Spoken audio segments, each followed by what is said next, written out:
اعوذ باللہ من الشیطان الرجیم بسم اللہ الرحمن الرحیم رب اشرح لی صدری ویسر لی امری واحلل عقدۃ من لسانی یفقہوا قولی۔ لایانی باتوں سے بچنا، احادیث نبی صلی اللہ علیہ وسلم۔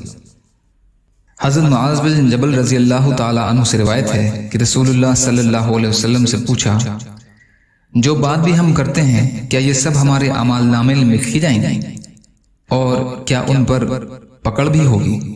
رسول اللہ صلی اللہ علیہ وسلم نے ارشاد فرمایا، تجھ کو تیری ماں روئے، اچھی طرح جان لو کہ لوگوں کے ناک کے بل دوزخ میں گرانے والی ان کی زبان ہی کی بری باتیں ہوں گی، اور جب تک خاموش رہو گے زبان کی آفت سے بچے رہو گے، اور جب کوئی بات کرو گے تو تمہارے لیے اجر یا گناہ لکھا جائے گا۔ طبرانی مجمع الزوائد۔ فائدہ: تجھ کو تیری ماں روئے عربی محاورے کے مطابق یہ پیار کا کلمہ ہے، بد دعا نہیں ہے۔ حضرت عبداللہ رضی اللہ تعالی عنہ فرماتے ہیں کہ میں نے رسول اللہ صلی اللہ علیہ وسلم کو یہ ارشاد فرماتے ہوئے سنا، انسان کی اکثر غلطیاں اس کی زبان سے ہوتی ہیں۔ طبرانی مجمع الزوائد۔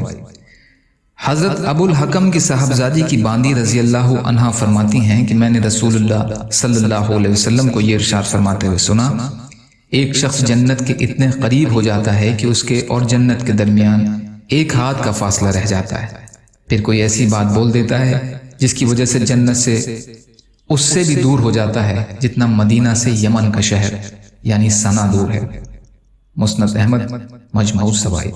یا اللہ ہم سب کو کہنے سننے سے زیادہ عمل کی توفیق عطا فرما۔ یا اللہ جو مظلوم ہیں، پریشان حال ہیں، بیمار ہیں، قرض میں ہیں، بے روزگار ہیں، محتاج ہیں، ان کی مدد فرما۔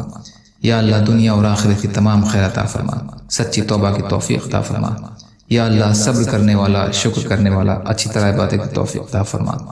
یا اللہ آپ قادر مطلق ہیں، آپ کے لیے ہر چیز آسان ہے، ہمارے لیے آسانیاں پیدا فرمائیے۔ سبحان ربک رب العزت عما یصفون والسلام علی المرسلین والحمد للہ رب العالمین برحمتک یا ارحم الراحمین۔ لا الہ الا اللہ محمد رسول اللہ۔ السلام علیکم۔